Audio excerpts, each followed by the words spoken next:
Hello, ladies and gentlemen. My name is Mr. Francis Kujo, an instructor of STEM and Driving School, where we save lives through quality education.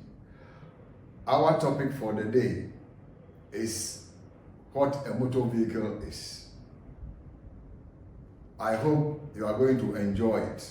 So sit back and then enjoy the lesson. Thank you. Hello, ladies and gentlemen.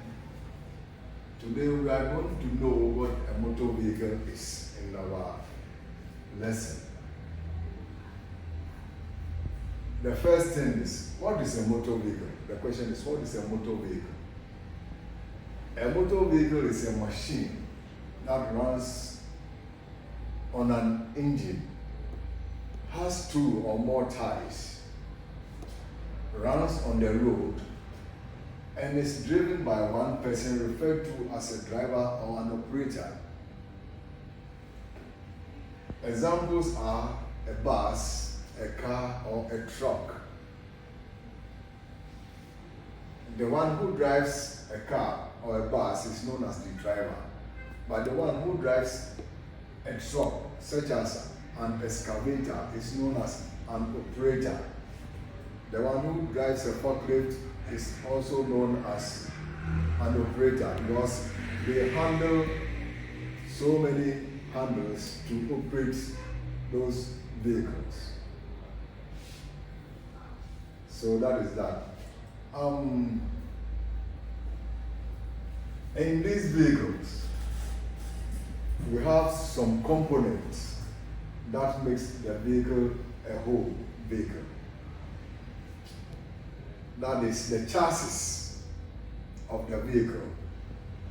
Then we have the battery, we have the engine, we have the starter, we have the starter motor, we have the shock absorber, and then the powertrain.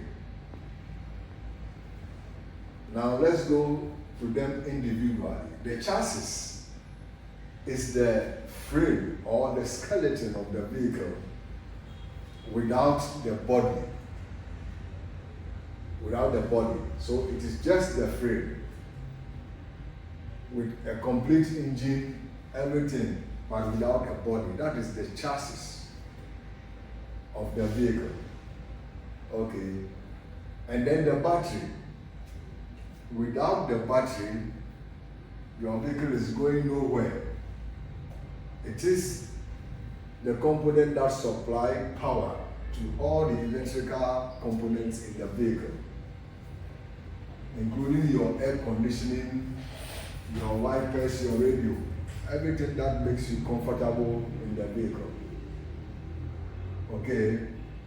And then the engine.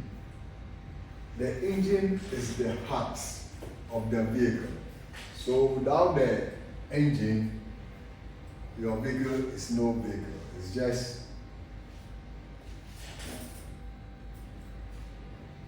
the car's body and then without engine. So you don't have a car or you don't have a vehicle when you don't have the engine. Now we move to the starter. The starter is an electrical component that helps to start the engine, and then the engine starts running. It converts electrical energy or power into mechanical energy. And on this same starter, we have the starter motor. It has a gear, and then when it is started, it turns the flywheel that makes the engine to start running. So that is the starter motor. And then we come to the shock absorber. It's the component which is fixed on all the four sides of the suspension system.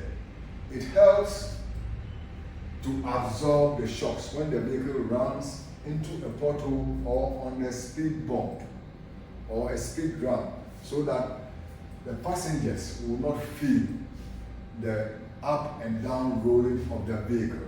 That is, it dampens the oscillation of the vehicle's up and down movement. I hope it's clear. And then we have the powertrain. The powertrain is what transfers the mechanical energy of the vehicle onto the axle, the drive onto the axle, and make the vehicle to run. So that is that. Now we come to the vehicle controls. In the motor vehicle,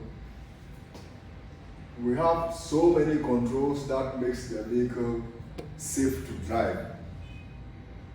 But we have the foot pedals, we have the steering wheel, we have the gear shift lever, which makes you shift gears to conform with the speed that you are using at any particular time.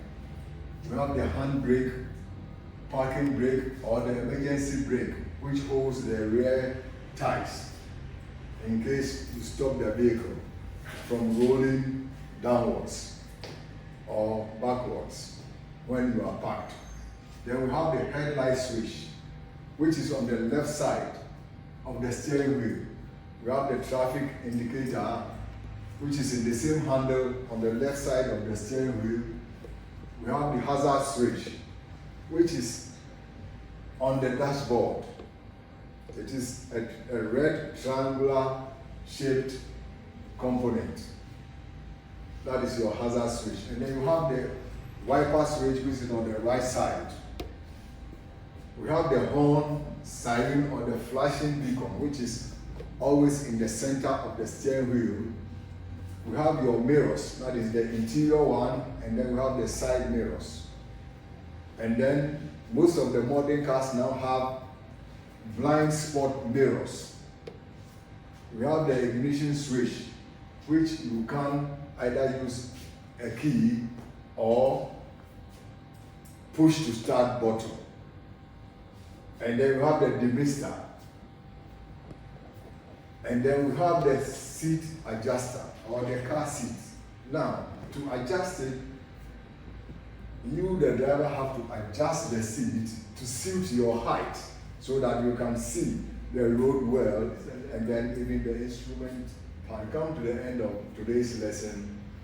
So we move to the vehicle, and then we go and have a look at all these components that we've spoken about. Thank you.